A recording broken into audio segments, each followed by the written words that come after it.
Jimmy Kimmel's back. He didn't stop. He's back on the airwaves of ABC.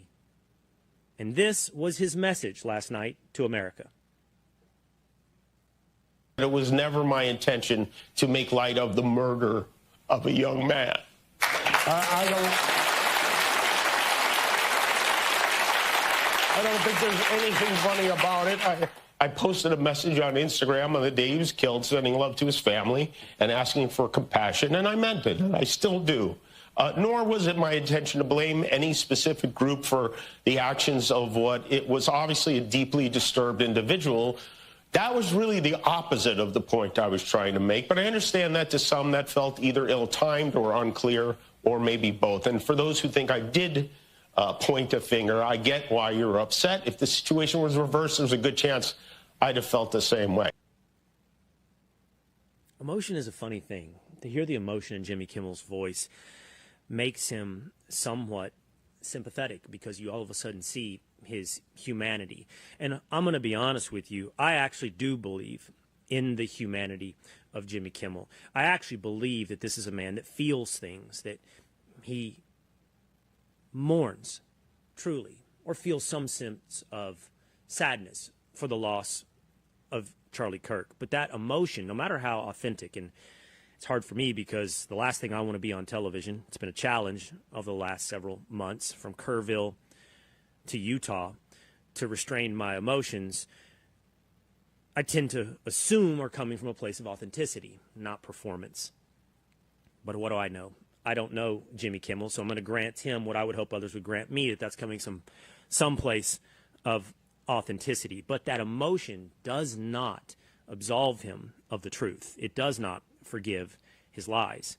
He did, in fact, impugn at least half of America in suggesting that the murder of Charlie Kirk came from MAGA. That was his intention. I know that he's incapable or unwilling to tell the truth, because he went on then to say that the reason he was taken off the air is because of the President of the United States and his inability to take a joke. The President of the United States made it very clear he wants to see me and the hundreds of people who work here fired from our jobs. Our leader celebrates Americans losing their livelihoods because he can't take a joke.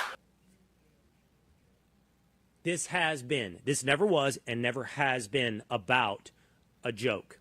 And once again, in the spirit of honesty, when Jimmy Kimmel actually got to his joke, which was often a tag on to the clips that people were playing about what he had to say, he joked about the way that President Trump responded when someone said, "How are you doing?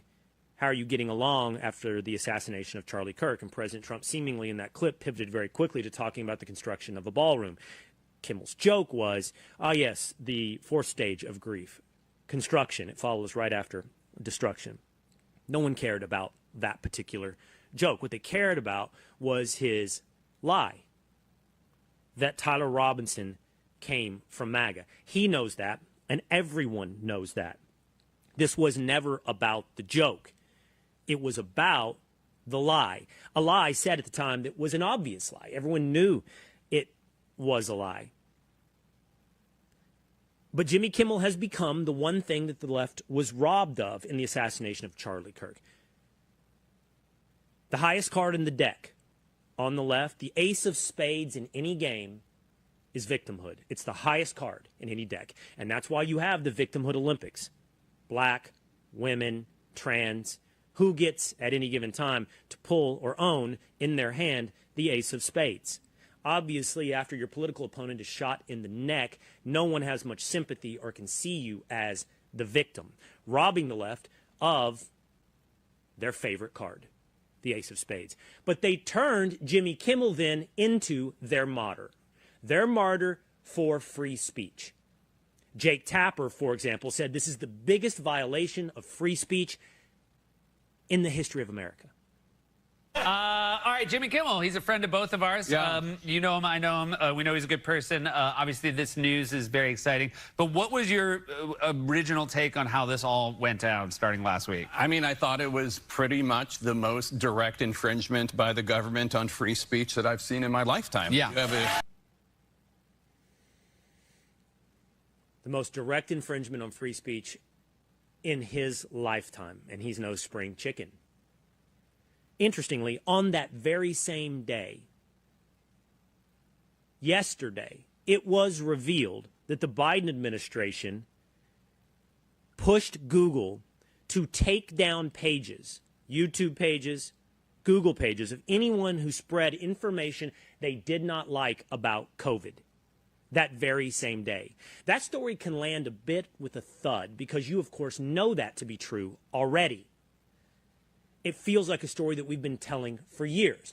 But this isn't a massive admission from Google. Under pressure from the Biden administration, they took down private accounts that, interestingly and importantly here, did not violate policy from YouTube or Google.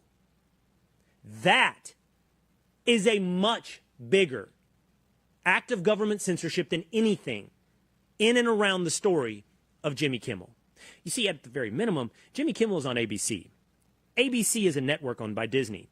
ABC is on public airwaves, one of only 4 channels on public airwaves, a limited minority granted by the government to license those public airwaves. That license comes with the ability to be regulated, the necessity to be regulated by the FCC, giving the government the ability to ask, am I enforcing congressional doctrine when I grant these airwaves and say, is what you're doing serving the public interest? I think there's a very legitimate regulatory question about whether or not CBS, NBC, ABC are serving the public interest under their licensee grant from the FCC. No such calculation or governmental authority rests with information published on the internet, with Google or YouTube. The federal government has no oversight in service of the public interest or any other outside of congressionally written laws about incitement to violence or terrorism to regulate speech on the internet. So the government under Joe Biden's administration steps outside of any congressionally regulated authority, tells a private company, take down this stuff. Because what we were told in the beginning was when it came to the Twitter files, all the government was doing was asking Twitter to enforce its own policies. We know now by the submission of Google, these pages weren't even in violation of their private company policies.